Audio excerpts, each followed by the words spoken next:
What's up guys? Ngayong araw nga isisimulan na natin itong motor na i-restore ko. Ito na nga pala yung lumang motor na binili ko na nakaraan guys na hindi umaandar. Mainit nga sa labas guys kaya pinasok ko na yung motor dito tayo sa loob magagawa. Halos di na nga maitulak guys sa pagkaka-stock. Ito nga pala isang palikpik. Tinanggal ko na kasi nahuhulog kasi. Itali pa nga itong motor guys kasi hinila lang namin ito ng pauwi guys. Ito yung time na yon. Sinatakla namin siya para mauwi itong motor. Simula pagkabili hanggang ngayon hindi ko pala tatagalin yung tali. Mukhang di nga ako mahirapan na tanggalin yung ibang pairings sa motor na to kasi electrolyte tape lang yung nakakabit. Parang tweet mo may racket. At ito na nga guys, di na ako nagsaya ng oras. Sinimula ko ng kalasin. Halos ila lang naman yung na may tornilyo guys. Tingnan nyo naman itsura. Paano natin pipinturahan yan? Bukod nga sa electrolyte tape, ginamitan din ang alambre yung ibang pairings dito. Pagkatanggal ko nga ng side mirror, ay kusa nahulog yung kaha. Sa tingin ko, hindi mekaniko yung gumawa dito dati. Construction worker ata. Apansin ko nga yung manibela guys. Ang lakas ng alog kung marami tayo papalitan dito sa motor na ito. Ay nasa walang susiyan, nilip ako ng susiyan. Tapos sinundot ko na lang pinakalak ng upuan. Mabuti na lang guys,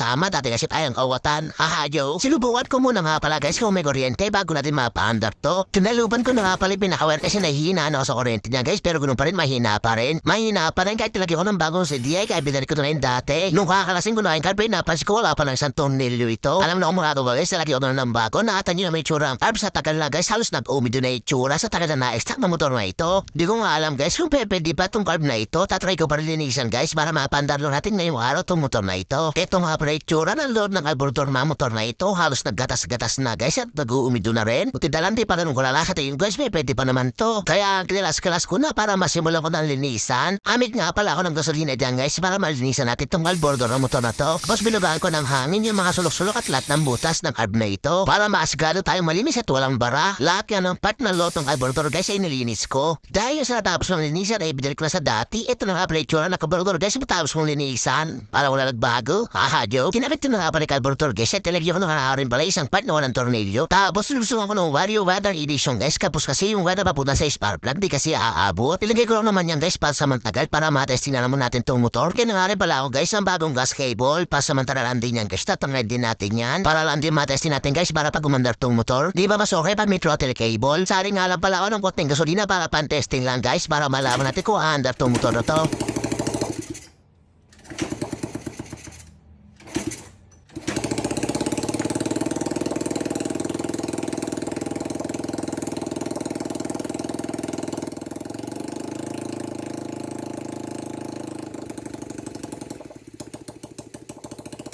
Yun guys, okay na. Medyo mahirap na lang paanda rin kasi nga mahina yung kuryente. Alam po ni papayt lang mo dito. Ito yan guys, dito yan yung sa loob. Yan yung pinaka-stator. Siguro sira na yan, mahina na magbigay ng kuryente. Dahil nasa kalumaan ng stator, hindi na maparbigay ng magandang kuryente. At least narinig na rin yung makina niya guys, tahimik naman. Sa susunod nga na video nga, kakalasin na natin lahat yan. Wala tayo titira dyan. Tapos papayt na rin yung mga pesa na dapat na talagang palitan yun din na talaga pwede.